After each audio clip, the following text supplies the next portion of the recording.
Mais um episódio de recomendações, é o segundo que nós fizemos já, né? Eu acho que a gente publicou foi em dezembro, se não me engano, foi isso? Não lembro. Sem graça. Não, realmente eu não lembro, cara. Mas o que eu acho, a gente tá a mesma coisa. A gente tá com o mesmo pessoal da última vez, né? Eu acho que a única diferença é que não tem o Eli dessa vez. Nem o Aita também, que o Aita participou da última vez. Ah, o Aita tava.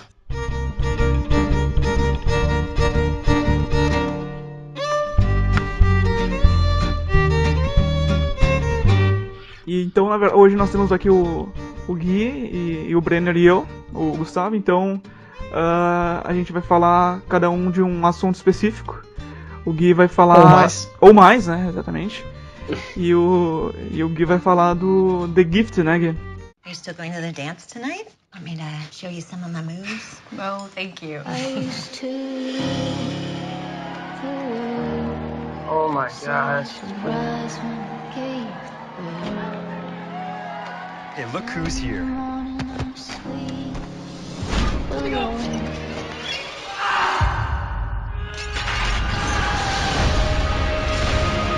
Why didn't you tell me? I'm so sorry. How do you think we got out of that ship? You too. Did you hear about the mutant incident? Those are my kids. The X-Men, the Brotherhood, we don't even know if they exist anymore. With the Sentinel services, We have to go, now. Stay out of sight.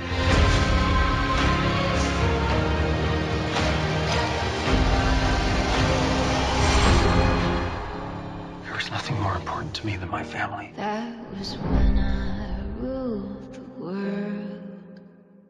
É a mais nova série inspirada no universo dos X-Men. Terminou recentemente a temporada. Para explicar de modo geral, assim, como funciona a série, o enredo, não é dito se ela se passa no universo cinematográfico dos X-Men que a gente conhece, né? Mas ela, na série, os X-Men e a Irmandade e os outros grupos de mutantes mais conhecidos, eles estão desaparecidos, né? Não se sabe o paradeiro deles. Então a série é focada em alguns outros grupos. O enredo da série começa em torno de uma família, a família Strucker, que é uma família normal, né? Uma família normal americana, e que o pai dessa família, ele é um promotor de justiça que trabalha no serviço Sentinela, que é um serviço criado pelo governo para combater os mutantes criminosos. E aí acontece que os filhos dessa família, eles descobrem poderes mutantes e tal, e daí essa família se vê num dilema, né? Tipo, o pai, que era um cara que lutava contra os mutantes e tal, tipo, ele não era um militante, assim, ele só era um cara que trabalhava pro sistema e concordava com o sistema, assim.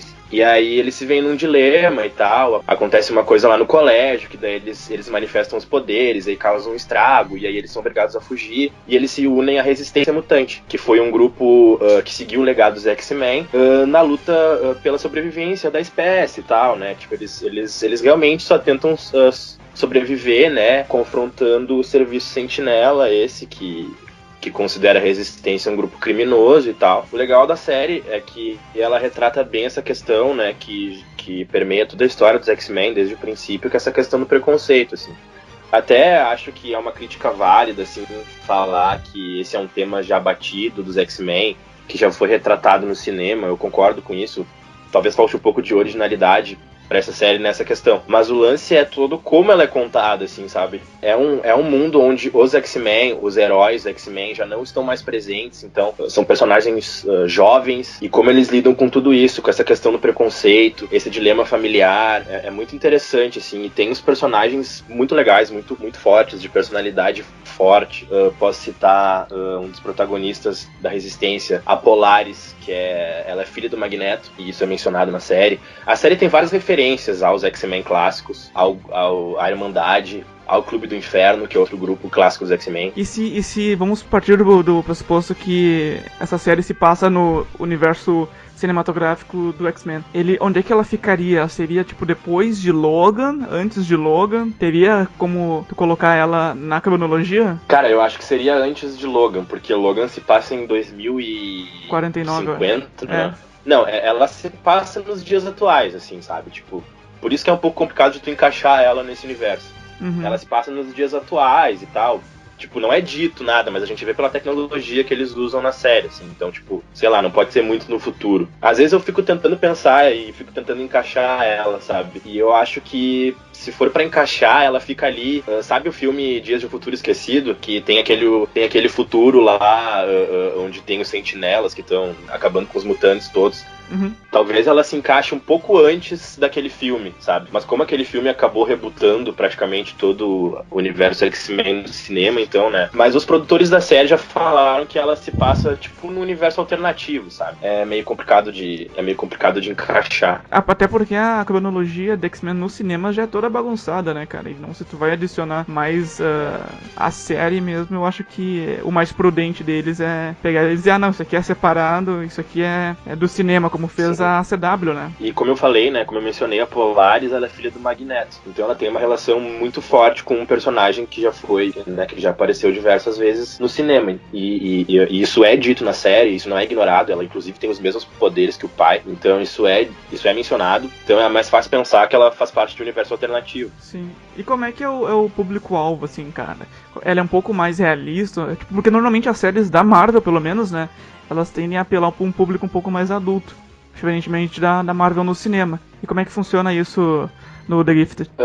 Não, ela é focada, eu acho que em jovens, assim, adolescentes.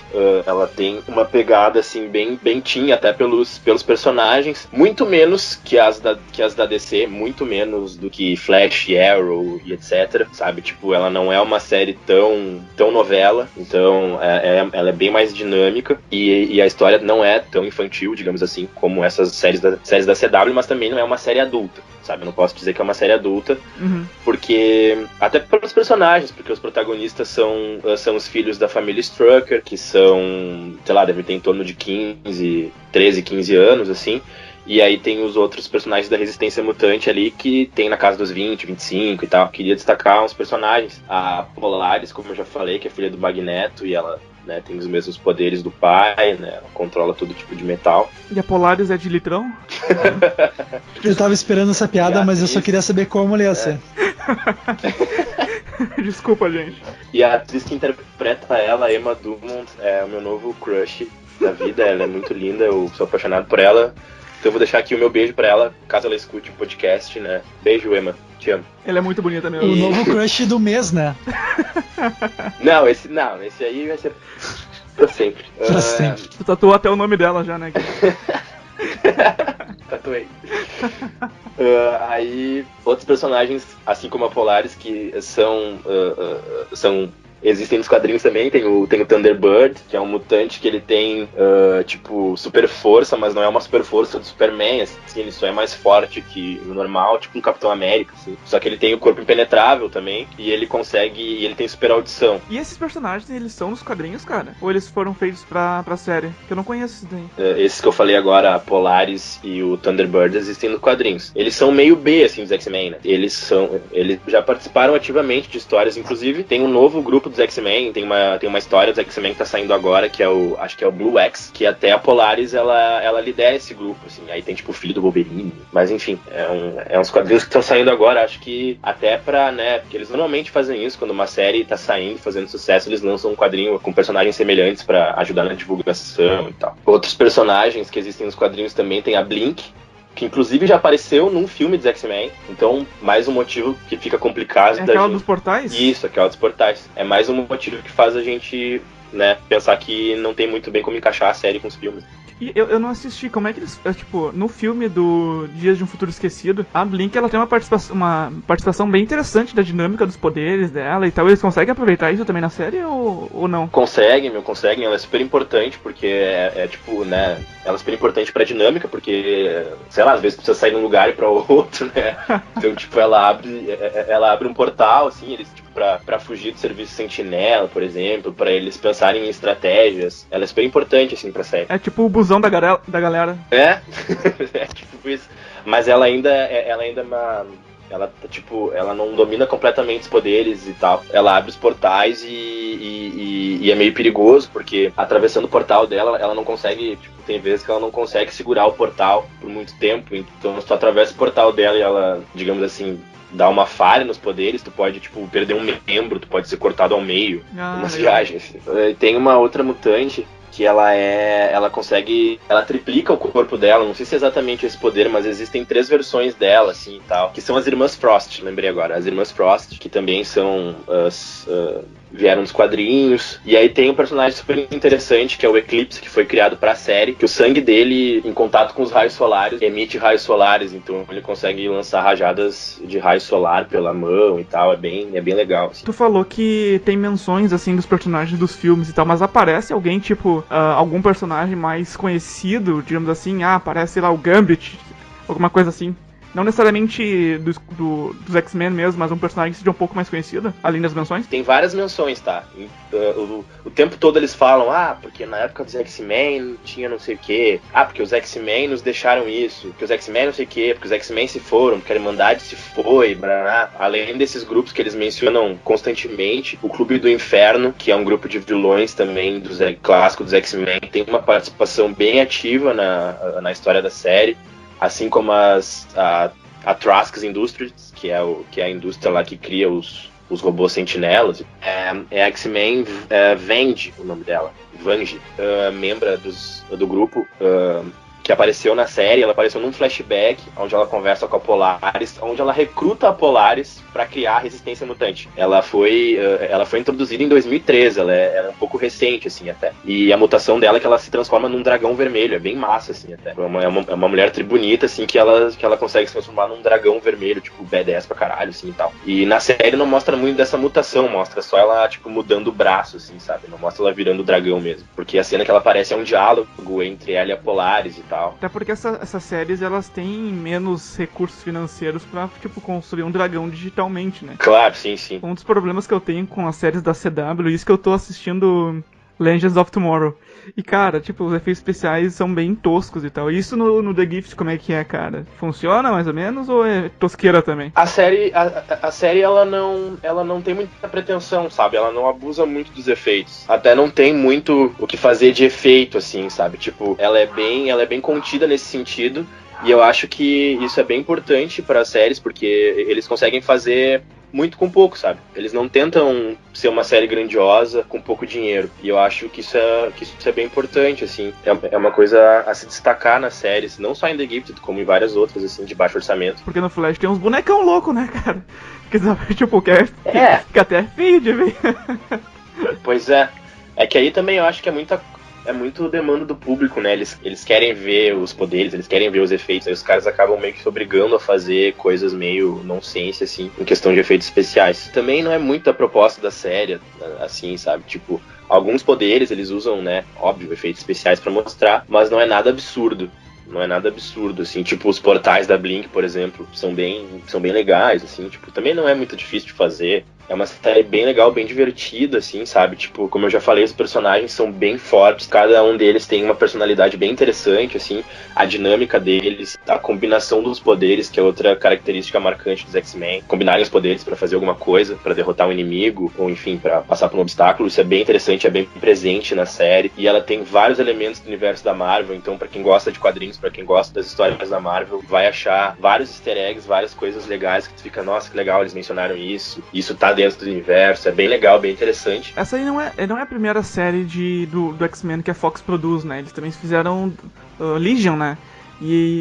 Isso.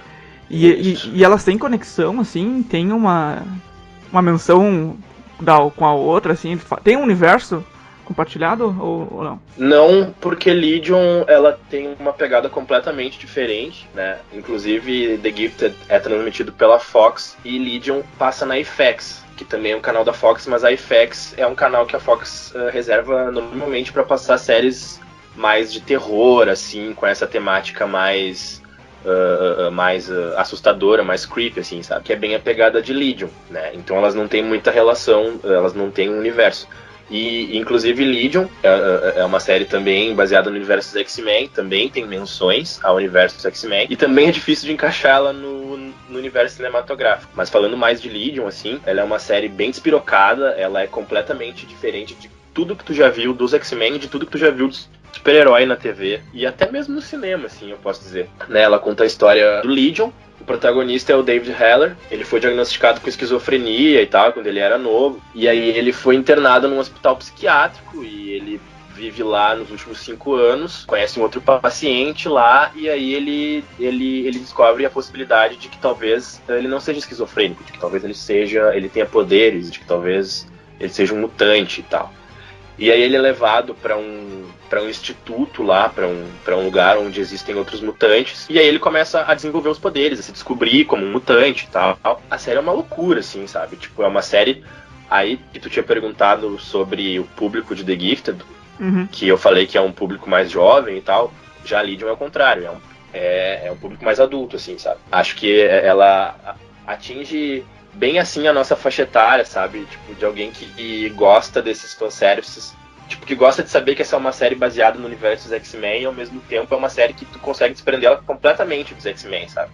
Claro, eles mencionam mutantes na série, mas em nenhum momento eles falam dos X-Men, em nenhum momento eles citam algum X-Men clássico e tal, citam verbalmente, assim.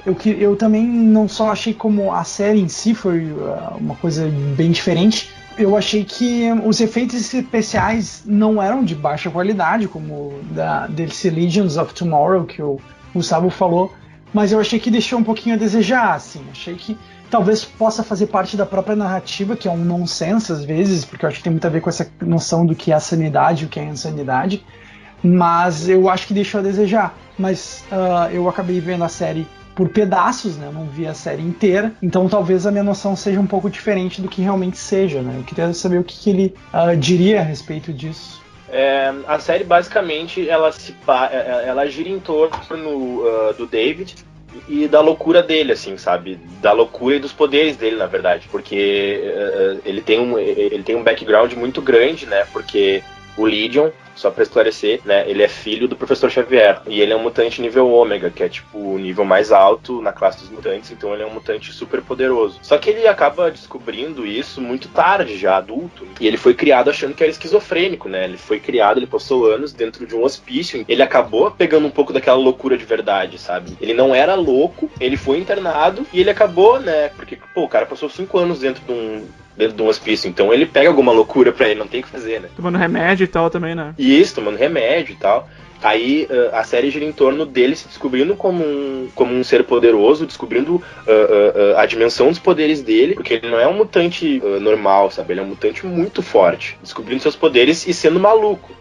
E sendo louco, sendo despirocado. E aí, na questão dos efeitos, eu acho que aí essa série ela usa um pouquinho mais, porque eles precisam retratar isso de uma forma e tal. Ela é quase trash, assim. Tem umas cenas de suspense bem legais, de um terror, assim. E eles tentam puxar mais pra esse lado trash, assim mesmo, sabe? Talvez tu tenha achado, como tu viu por partes, assim, esses efeitos meio que eles deixavam um pouco a desejar, como tu falou. Talvez acho que essa era um pouco da intenção deles, de que fosse mais trash, assim. Eu acho que essa tua definição disse tudo que eu senti, assim, eu achei que, eu senti como trash, mas se tu menciona isso como algo que é proposital, então talvez eu tenha que ver com outros olhos pra ver se é algo bom ou ruim, né? Sim, é proposital. O vilão da série, cara, ele é muito interessante, assim, ele é muito legal como ele é construído. Eu não conhecia muito bem esse personagem, eu li algumas coisas dele, ele é um personagem, porra, muito interessante, ele tem uma história bem legal, assim. A série faz uma leitura também bem interessante sobre ele, então eu indico fortemente. Inclusive, ela vai entrar no catálogo da Netflix no mês que vem, então aí se alguém quiser assistir e tal, é uma boa indicação. Tanto Legion como The Gifted, né? Eu assisti ao primeiro episódio de Legion e eu confesso que eu fiquei meio confuso no início, assim. Eu acho que até a intenção deles é isso, fazer uma confusão um pouco, né? Pra mostrar como o personagem principal está confuso mentalmente, assim. Eu gostei. Eu achei que ele tem uma pegada realmente um pouco mais séria e só não assisti porque eu não tava na Netflix e eu gosto de assistir tudo sentadinho. Tipo, eu não gosto de ver nada no computador. Aí normalmente eu boto na sala lá e eu acabei não acompanhando mais. Mas agora na Netflix, se vai ingressar no catálogo da Netflix, é capaz de eu voltar e rever. E tem quantos episódios mais ou menos, sabe? Ela é curta de certo também, né? São 8. São 8, ela é menor que Dixit, são 8 episódios. Dá pra ver rapidinho, cara, dá pra ver rapidinho. Eu acho que séries assim menores, elas tendem a ser mais dinâmicas, né? Tendem a ser com menos filler, assim e tal. Eu prefiro esse tipo de série. Com certeza, com certeza. Uma série que tem poucos episódios também, que é curto. Cara, tipo, são 8 episódios com 20 minutos, é a minha indicação deste mês, que é The End of the Fucking World. I'm James. I'm 17, and I'm pretty sure I'm a psychopath. When I was 9, I put my hand in a deep fat fryer. I wanted to make myself feel something. School was beneath me, but it was a good place for observation and selection. I had a plan. I was going to kill someone. Hey? I've seen you skating. You're pretty shit. Fuck off. Working all day with my mind on fire. I can't stop thinking of you. I kind of think I could fall in love with him. I thought she could be interesting to kill, so I pretended to fall in love with her. Walking all day with my feet on. This is nice. What is? I thought probably he was gay. Your dad's a prick. Let's leave this shithole town. I'm going whether you come with me or not. You in? I didn't know where we were going, or when I was going to kill her. I punched my dad in the face and stole his car, and that felt like a good place to start. É muito bacaninha essa série, ela é muito curtinha, rápida.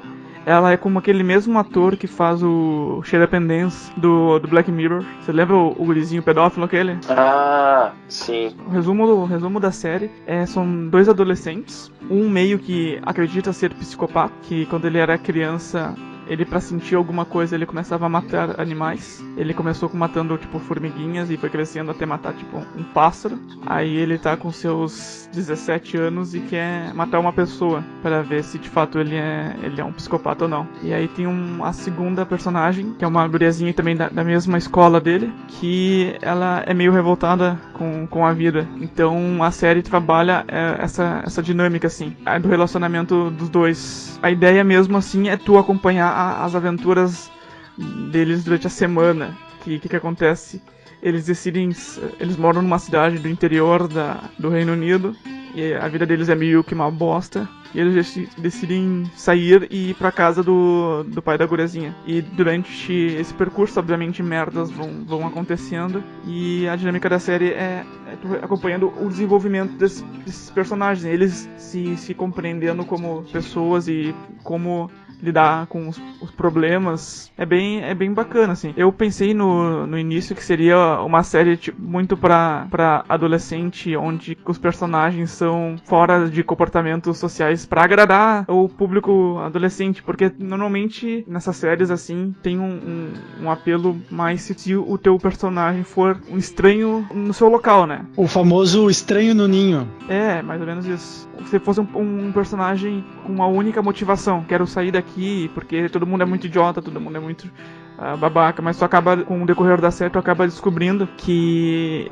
esses personagens, eles possuem uma história que explica o porquê que eles são babacas. Porque exatamente.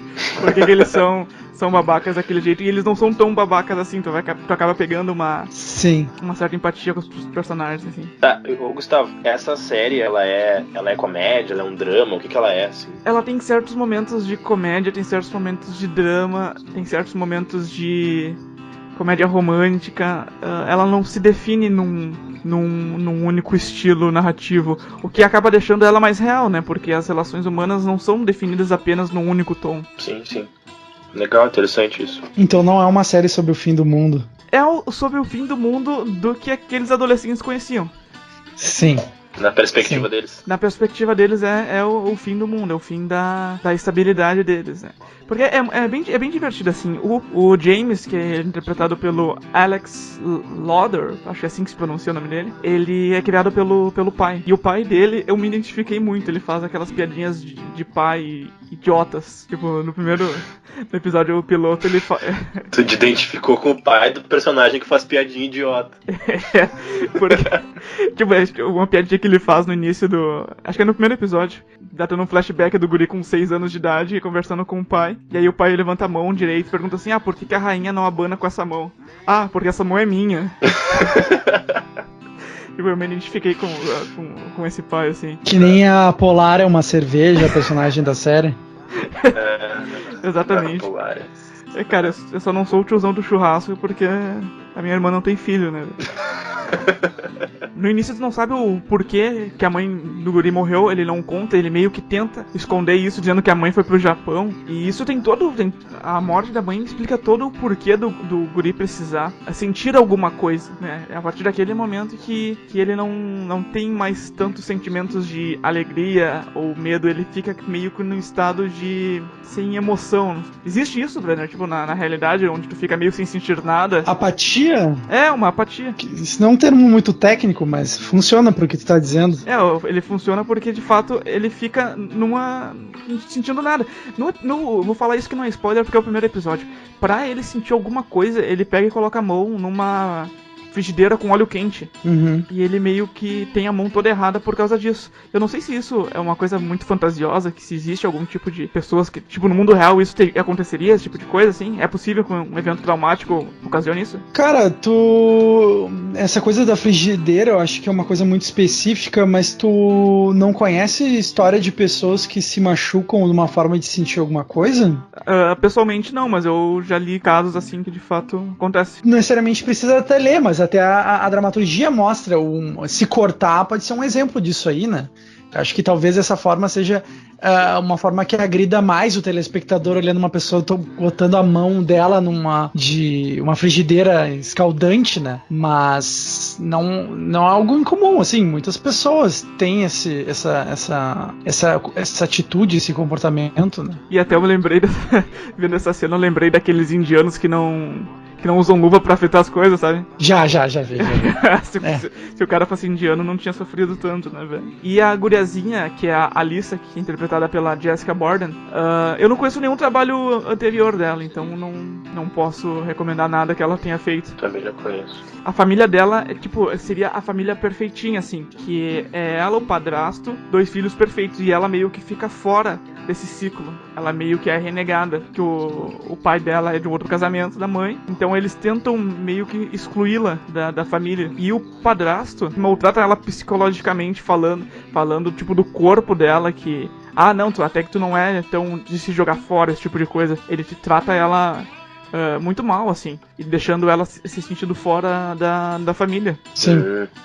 Então são situações assim que não são tão fantasiosas, né? Que eu imagino de fato acontecendo em casas onde é perfeitinho, né? Tem a casa bonitinha lá, tem toda uma estrutura, mas no núcleo familiar mesmo é todo destroçado, né? Todo errado. Então, esses personagens são bem construídos e as motivações deles, as merdas que acontecem.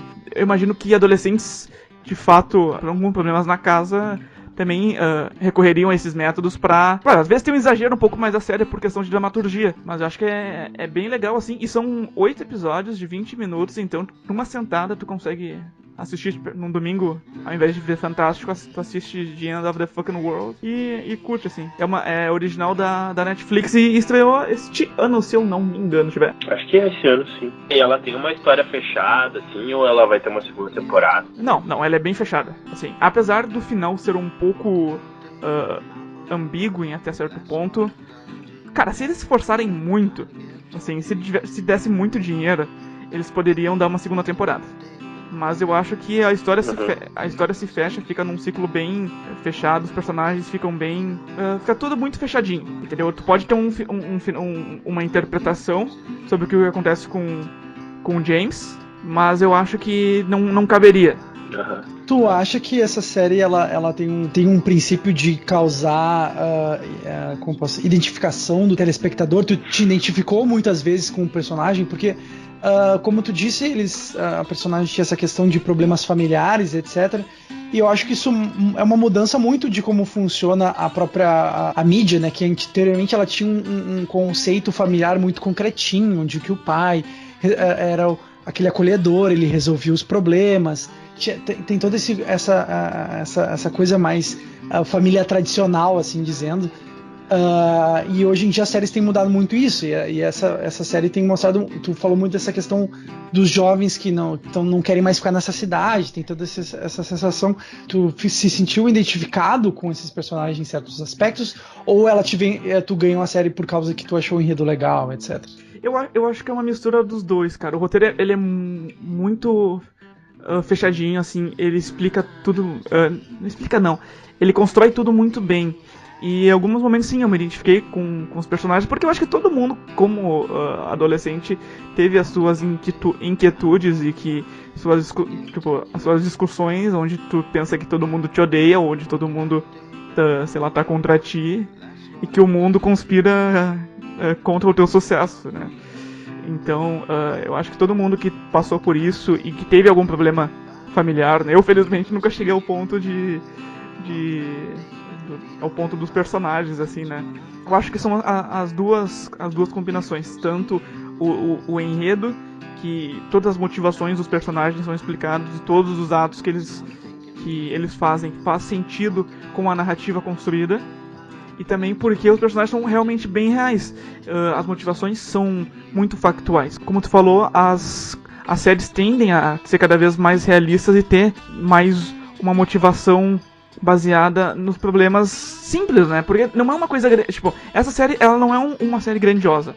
Ela não trata de problemas gigantescos. Mas que, para aqueles personagens ali, são problemas gigantescos em razão das perspectivas que eles possuem, né?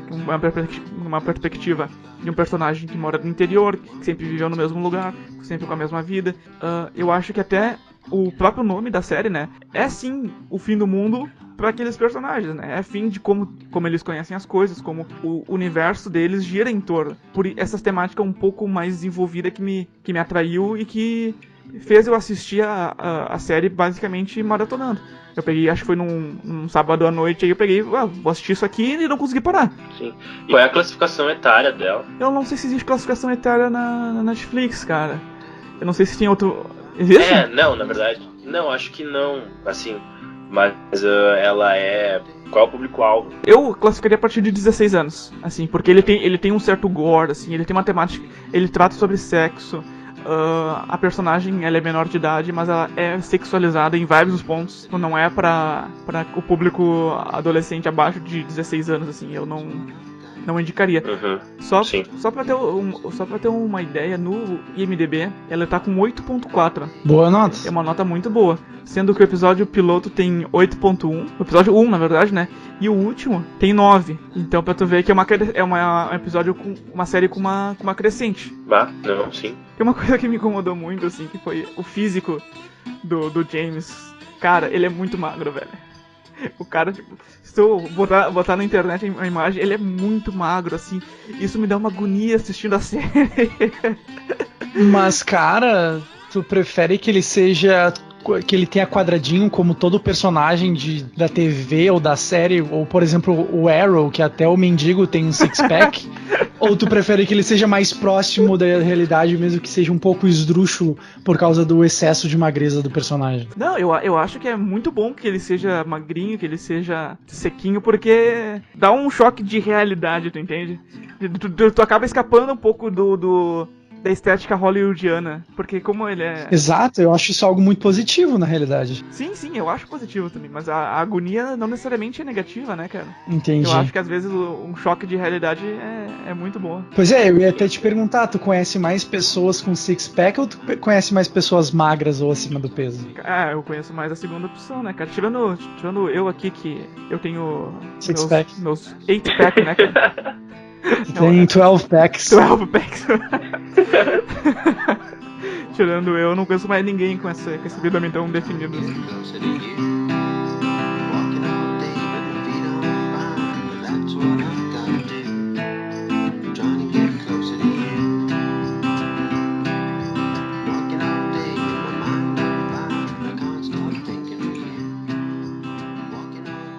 Bem, a minha dica, eu acho que muita gente conhece, talvez não de uma forma direta, mas pelo menos já ouviu falar. É uma dica do programa do Jovem Nerd, que é um programa bem famoso aqui no Brasil, pelo menos. E eu tenho assistido o que abriu as portas da nerdice pra mim, que foi o primeiro especial de RPG. Aqui é o Alexandre do Jovem Nerd e eu sou o mestre. Aqui é Royston Cave, eu sou um humano, cavaleiro do cálice. Aqui é Nilperto. o bardo humano de aparência 99. Puta merda. Bardo de aparência 99, o quê? Com cabelos louros devoaçantes? Topetão estilo Beverly Hills. Aqui é Artemus, paladino humano, renegado, e eu sou o último de minha ordem. Aqui é o Feldon, eu sou um elfo druida e bêbado. Claro. Aqui é Ruprest. Eu sou um doppelganger ladrão. Ah, não! Essa porra do doppelganger. Que pariu! Essa porra de doppelganger virar personagem pra uma mamata que já inventaram. Não me venha me repreender, cara. Olha aí o personagem mamateiro. Puta merda. É minha dica de hoje, que eu acho que é um podcast muito legal para as pessoas assistirem. O Nerdcast, ele acabou fazendo eles sempre foram o Jovem Nerd, como as pessoas sabem, eles têm várias plataformas, onde tem vídeo no YouTube, tem um próprio podcast que eles têm. E dentro desse programa de podcast que eles assistem, eles tiveram uma ideia de fazer uma mesa de RPG. Eu não sei se foi uma coisa muito inovadora da parte deles, mas pelo menos aproximou muitas pessoas desse submundo, assim dizer. Eles simplesmente juntaram os amigos deles numa conversa de Skype e fizeram uma partida de RPG. Eles fizeram vários RPGs durante os últimos anos. Eles primeiro começaram com o clássico da RPG, que é aquela coisa alta fantasia do Dungeons and Dragons, né, que é a plataforma mais famosa que tem. Depois eles fizeram uma história sobre Cyberpunk, que nada mais é que uma coisa mais cibernética, com estilo mais, como o próprio nome diz, punk. Ou Cyberpunk não é isso, e eu estou falando uma merda muito inacreditável. E por último, não, é importante dizer que, apesar de eu ser eu gosto muito de jogar RPG, eu gosto muito de consumir o produto que tem, né, toda essa cultura da RPG. Eu não sou um cara muito sabido dessa cultura, porque eu gosto mais de jogar, eu não compro os livros, eu não leio toda a história. Tem pessoas que são bem mais imersivas nisso, e tem pessoas que gostam de discutir arduamente sobre RPG. Mas entre nós três, eu sou o que mais sabe, né? Sim, eu sou o mais sabido, mas é porque eu só jogo, né? Que é diferente de todos do Botecando do que ainda não jogaram. Mas eu já vou dizer pros fãs, os milhares de fãs, que o futuro do Botecando vai ser fazer uma aventura de RPG, onde eu vou ser o mestre. Eu já vou dizendo. Mas só falando um pouco sobre, né? Eu acho que é muito legal o podcast que eles fizeram sobre o RPG, porque eles mostram muito como é a mecânica do jogo, e eles fazem de uma forma que seja muito imersivo pro próprio ouvinte, né? Porque eles têm uma excelente edição, que o Jovem Nerd já tem. Eles trabalham muito com efeitos sonoros, uma coisa que eu acho muito interessante, muito legal pra história da RPG, pra tu entrar dentro da história. Então, tu não tá simplesmente ouvindo pessoas jogando um jogo. Tu tá vendo uma história sendo contada e esses personagens vivendo essa história. O que é a proposta do RPG. Mas tu sentir isso é algo que necessita certa imersão. Tu acha que alguém que não tem o costume de jogar RPG, que nunca jogou e que não entende muito bem, tu acha que se alguém ouvir o Nerdcast vai entender, assim, não vai ficar muito boiando, muito viajando, assim? Eu vou dizer por experiência própria, porque eu fui o cara que não sabia nada de RPG e eu vi primeiro o Nerdcast. Uma das coisas que me fez ter vontade de começar a jogar foi ouvindo o próprio Nerdcast, assim. Eu achei muito legal a história. E eu nunca conhecia sobre o próprio, né? Eu joguei muito RPG de computador, jogos eletrônicos, mas é muito diferente do próprio RPG de mesa, assim. Eu também, assim, a primeira vez que eu ouvi o Nerdcast de RPG, que sei lá, foi lá em 2011, faz tempo. Eu também nunca tinha jogado RPG, eu fui jogar, sei lá, anos depois e eu entendi toda a dinâmica. Então até fiquei gostando mais do RPG mesmo do que antes, assim. Eu acho que é até uma boa forma de tu introduzir o RPG pra alguém que não conhece. Talvez acho que pessoas que são mais voltadas pra essa cultura e entendam mais dela saibam ser mais específicas, mas a própria dinâmica que eles usam é bem mais simplificada, assim. Eles estão mais preocupados com contar uma história, assim.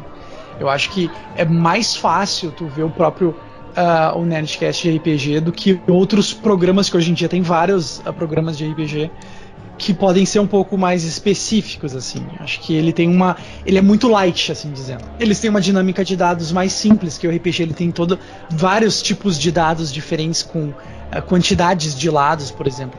O dado que a gente está mais mais acostumado em usar, que é o dado do Banco Imobiliário, do War, é o famoso D6, né, que é o dado de 6 lados. Eles usam D20 apenas. Eu conheço pelo menos 8 dados, né, que são o D4, que são 4 lados, que é só uma pirâmide, o D6, o D8, o D12, o D10, o D de porcentagem, o D20 e tem o D100.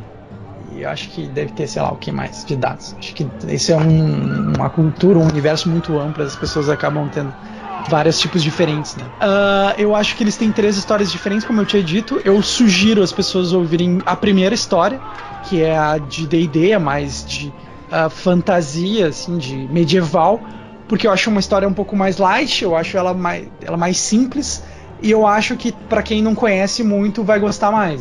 Ela é bem clichê, assim dizendo, que ela é amigos se encontrando numa taverna, que é um clichê mais da RPG, indo salvar uma princesa. Só que eles têm uma questão de humor bem grande, então fica muito legal com a história. Eu acho que é uma experiência muito única, assim, acho muito legal, sugiro até pros próprios participantes do Botecando, assim, ouvirem.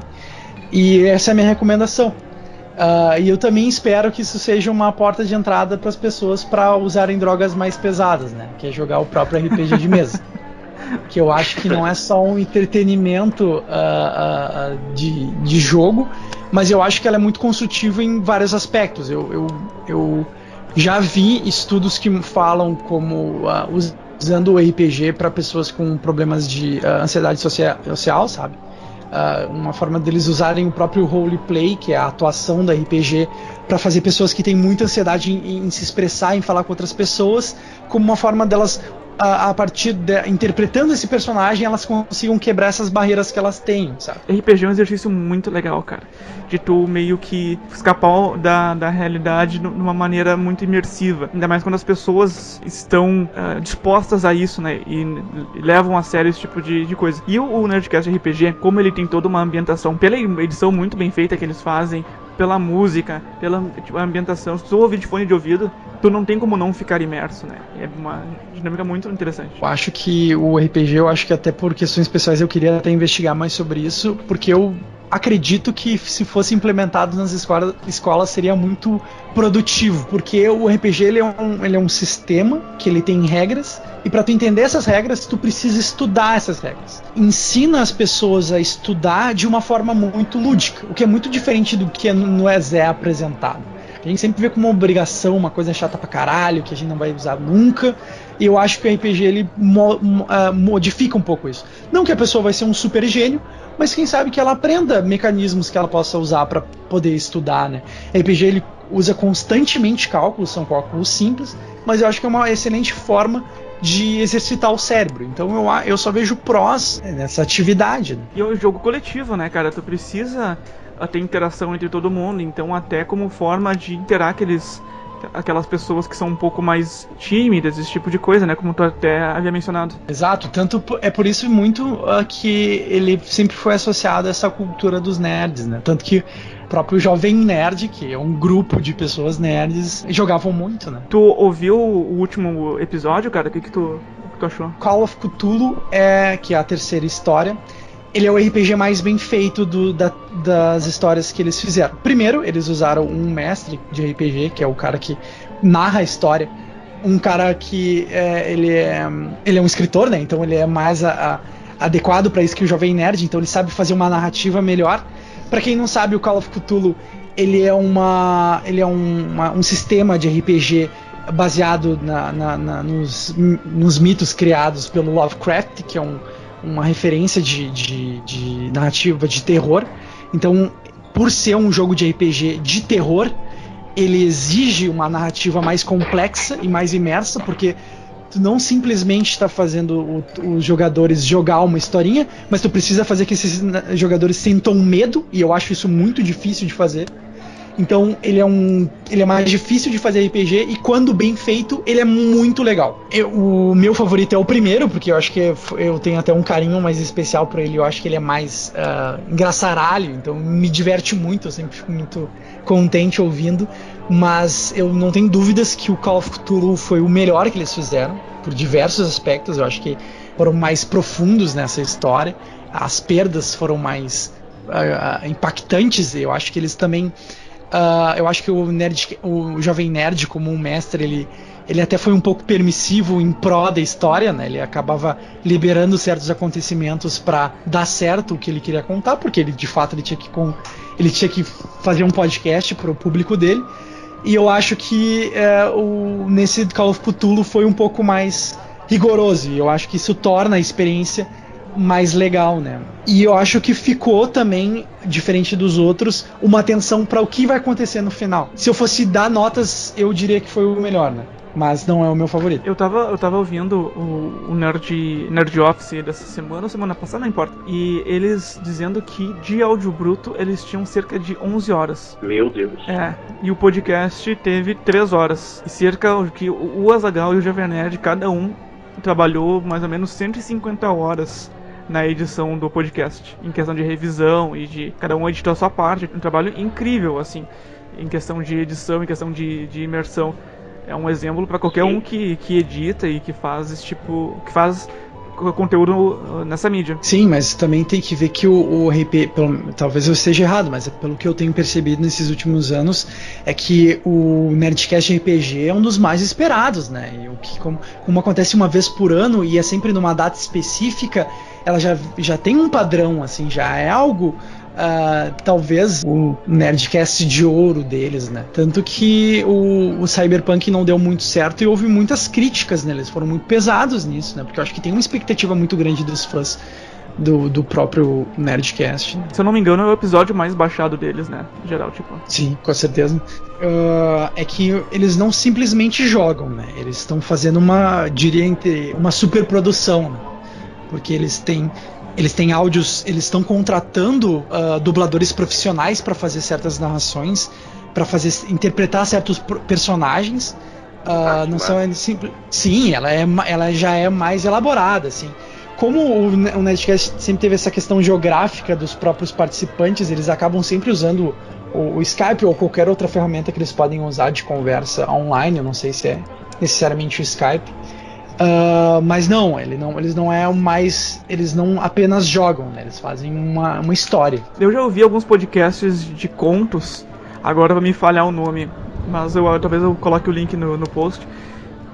E também tem toda uma produção de narração, mas o Nerdcast não se compara. É a Marvel da podosfera, cara, em questão de produção, assim. É absurdo, é muito bem feito. Eu tenho alguns problemas, assim. Porque por ser um RPG e por ser um podcast onde tu precisa contar uma história, eles acabam dando prioridade à narrativa. Então algumas coisas são roteirizadas, alguns acontecimentos eles são já prontos para que tenha tipo um cliffhanger.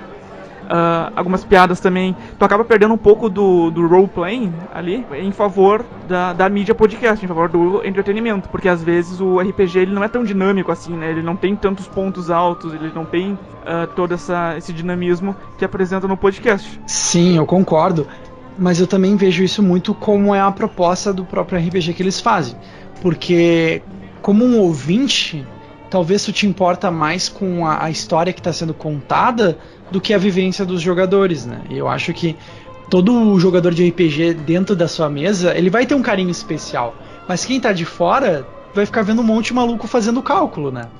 Sim. Então eles acabam fazendo esses cliffhangers. Eu acho que muitas vezes é bem visível isso e talvez quebre um pouquinho da história que tá absorvendo.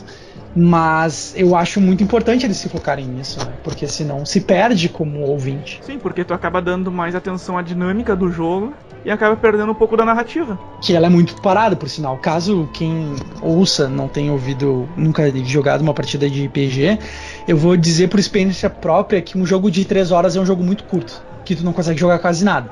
Eu diria que um jogo médio, assim, que tu faz um jogo, daria umas 5 a 6 horas. Então tu imagina jogar 6 horas de um jogo, é a tua tarde inteira fazendo uma coisa. E uma aventura muito longa. Eu vou dizer que eu acho que existem pessoas mais viciadas que fizeram mais. Mas uma vez eu fiz que nem o Stranger Things. Eu joguei 10 horas de RPG. Então foi pesado, assim, foi punk, assim, o cara não tava raciocinando direito. O cara saiu fedendo da sala, né? Sim, né, a gente, e comendo junk food, né, então o cara já, como contar uma história, ele tem que ser algo mais dinâmico, né, porque a gente se perde muito de ler as regras, entendendo como é que funciona, discutindo com os próprios personagens, ou com o mestre e tal. E o Nerdcast, ele foi dos precursores do podcast no Brasil, né? Ou eu tô errado? Sim, o Nerdcast começou em 2006, se eu não me engano, tipo... Os caras estão há 15 anos na internet, né? Tanto que é o podcast mais ouvido no Brasil, com certeza. No mundo já não sei. Isso me faz pensar que é uma recomendação muito falha da minha parte, porque a gente é um podcast pequeno recomendando o podcast mais famoso do Brasil, né? Mas que na minha intenção não era fazer um merchan do Jovem Nerd, em si era falar sobre esse... Mas eu super sugiro, assim. Eu, na realidade, a minha sugestão é como abrir portas para um mundo novo. Então, se quiser dar usar palavras-chave para esse podcast, Thiago sugeriu RPG. Como vocês vão entrar no RPG? Ouvindo o podcast de RPG do Jovem Nerd. É verdade. O Nerdcast RPG tava Trend Topics no Brasil, né, cara, no dia do lançamento. Mas enfim, essa é a minha contribuição pra hoje. É tipo assim, recomenda um cantor, o tal de Roberto Carlos aí tem futuro, cara. Recomendo um canal de TV aqui pro Brasil, vocês podem assistir a Globo, tem bastante coisa, assim, novelas e tal. O Jornal do Nacional, um jornal bem legal, assim, William Bonner, um jornalista, assim, que tá crescendo na carreira dele. Mas enfim.